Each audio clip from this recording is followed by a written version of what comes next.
સુરતના ઉકાઈ ડેમમાં ઉપરવાસમાંથી પાણીની ભારે આવક. ડેમની જળસપાટી 345 ફૂટથી વધી 46,000 ક્યુસેક પાણી તાપી નદીમાં છોડાયું.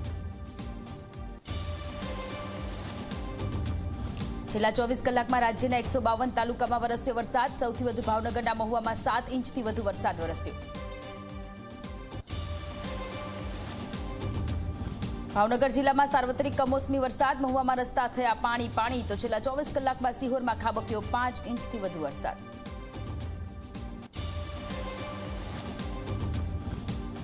વરસાદી માહોલ વચ્ચે અમદાવાદના વાતાવરણમાં આવ્યો પલટો. વાદળછાયા વાતાવરણથી વિઝિબિલિટી ઘટતા વાહન ચાલકો પરેશાન. અમરેલીના ચાંચ બંદર નજીક મોડી રાત્રે પાણીમાં ફસાઈ મહિલા. ગર્ભવતી મહિલાનું જેસીબીની મદદથી કરાયું રેસ્ક્યુ. 108 મારફતે ખસેડાઈ હોસ્પિટલ.